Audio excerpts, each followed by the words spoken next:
Hello everybody, welcome back. Pug Nation here with some upgrades to the Pug Nation item transportation system, or PITS. Some upgrades were needed to account for changes made in the latest snapshot at the time of this recording, which is 13W04A. Here's how it works. Just in case you missed part 1, you could see part 1 by clicking this link here. You load items into this chest here, it gets loaded onto this cart. When you press this button, it'll get transported over to here. It'll automatically unload into this box. When it's finished unloading, it will automatically transfer this minecart back under here to be reloaded. That's how it works. Now, the main problem with version 1 of the pits here is that the timing of the cart has to be just right. Coming into the station, it has to be moving very slowly. Otherwise, it will hit here, and before it has time to go through this circuit to cut off the booster, it will bounce right off and get boosted back to where it comes from. So that's really kind of the limitation with this.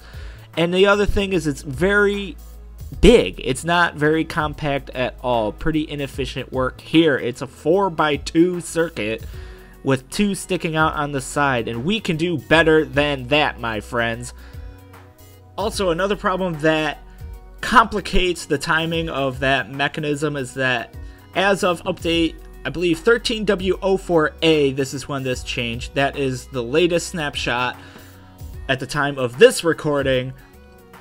Just with minecarts now act like there's a person in them. In other words, they used to have the same inertia and the same physics as an empty minecart. Now you will see that they travel a little bit further. I will show you right here. As you can see, this now travels like there is somebody actually in it.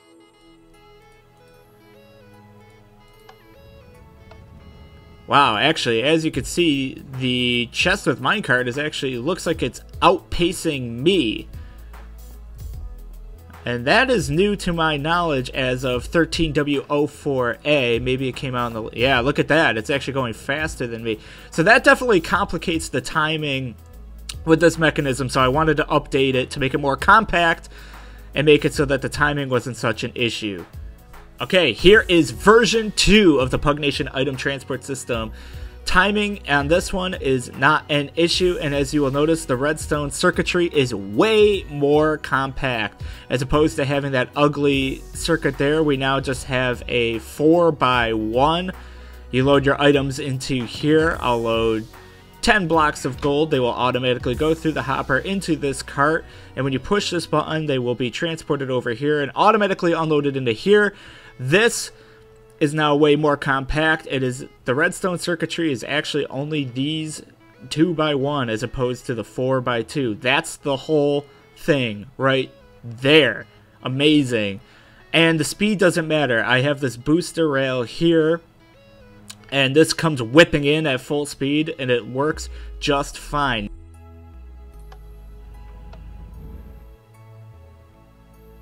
Alright, and as you can see, it works as planned.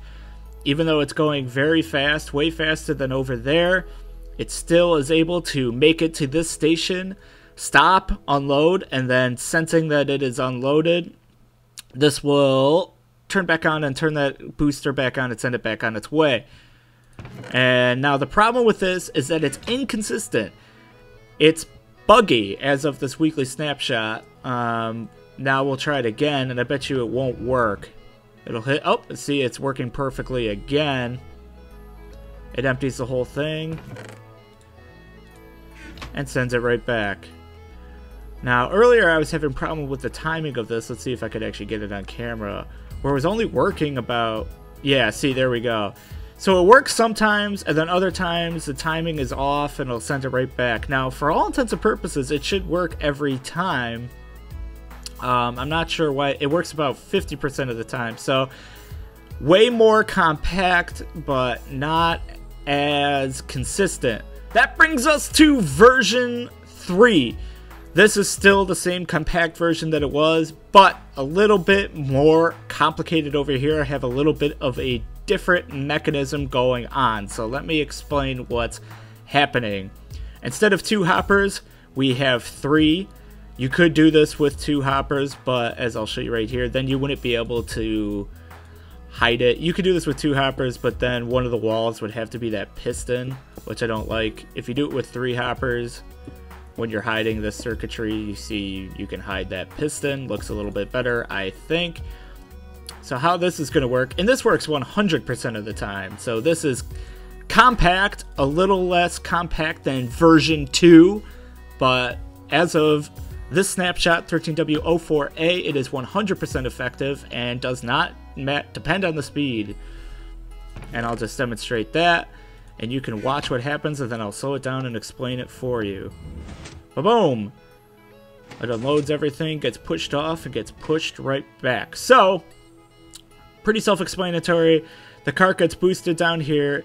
It hits this detector rail, powering this torch, turning the piston off.